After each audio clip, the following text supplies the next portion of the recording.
Good morning. Happy New Year. Welcome to 2023. Andy Safranko from Lamar Safranko Law here with Darrin Jahnel. This year at Lamar Safranko Law, we decided that we wanted to go out and work with other local business owners to see what's going on in their fields and see how there may be some interplay with their fields and the legal community. So good morning, Darrin. Morning, Andy. Thanks for having me, man. I'm excited to be here. Thank you for being here. What's going on with the Jahnel Group this year? Just getting ready to kick off 2023 in style. We had a really good 2022, and we're hoping to continue our momentum and just keep dominating. That's awesome. I hear you're doing some design work related to HIPAA matters, and you got some questions regarding that type of information. Yeah, absolutely.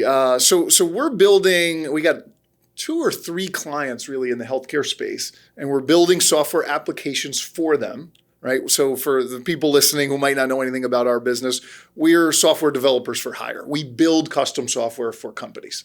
And so if you take these healthcare clients, they want a software application built.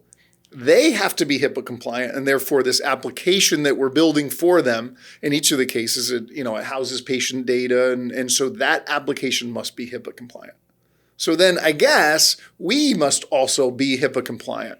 So can you talk a little bit about how the burden of being HIPAA compliant, how that passes down to a vendor such as ourselves, Andy?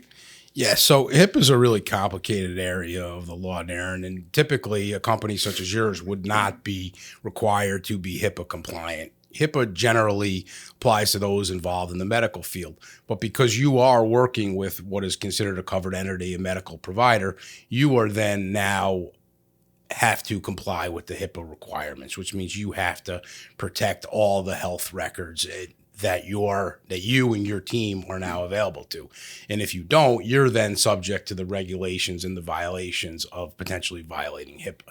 So for you guys in your design application, in your work, when you're seeing people's medical records, it's really important for you to stress to your team that the confidentiality and the need for confidentiality with that.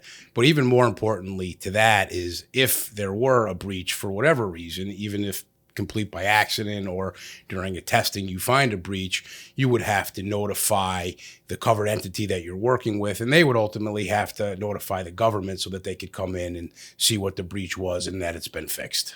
Well, obviously we take that very seriously, right?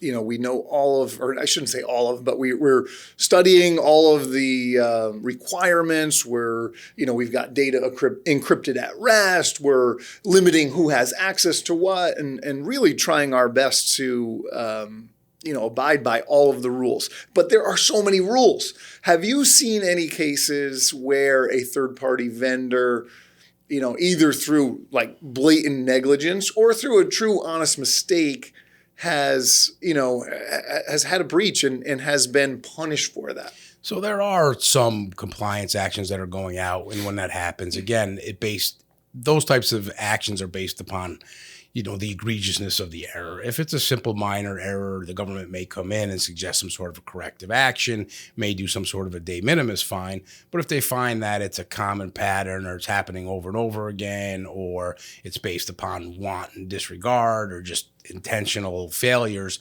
then is where you're starting to see major fines and levies.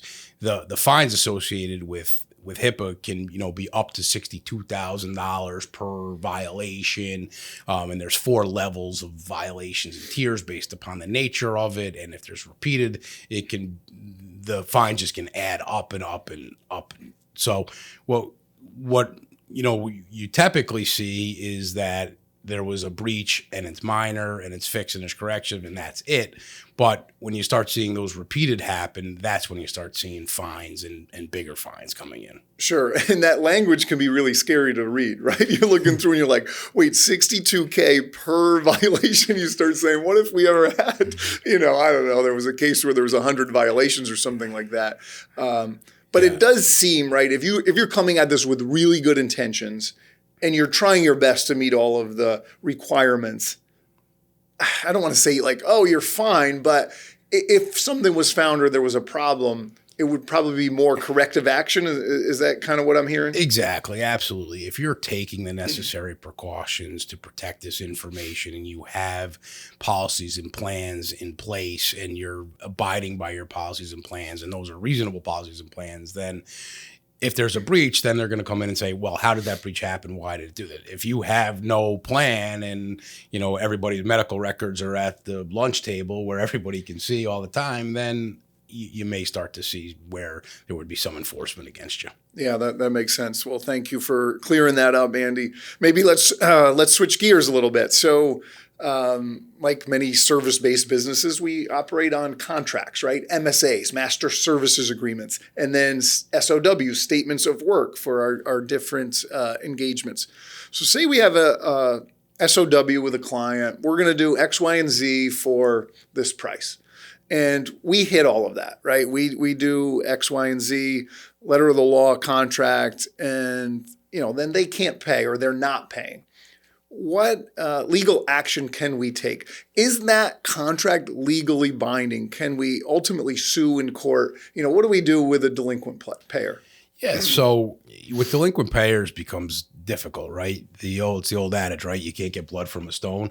You certainly could sue under a breach of contract theory or other theories where unjust enrichment, where you've done the work and they've gotten quantum merit, those types of actions. But essentially, if you're suing somebody for performance on a contract, you got to hope they have the money that you can collect in order to do that. But if you've done the work pursuant to a contract, you're absolutely entitled to your fee and could sue pursuant to the terms of the contract. But the only way you could, again, take legal action, like you could send it to collections and they can lean on them and try to collect. But the only way to take legal action would be to actually sue them in court and then to get that money plus maybe damages or something like that? Or how would that work exactly? Right. Again, so a lot of it is based upon what's in your actual contract or your SOW that's going to say what your remedies are. Is it arbitration? Is it mediation? Is it,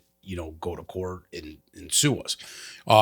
So generally, when you're suing, you would be suing for performance of the contract. Now, the contract could say if you don't pay and we have to collect, you're entitled to attorney's fees. It could say you're entitled to other types of damages. But if the contract would be silent, then all you would be able to sue for would be the amount of the work performed. Sure. That's great. Thank you.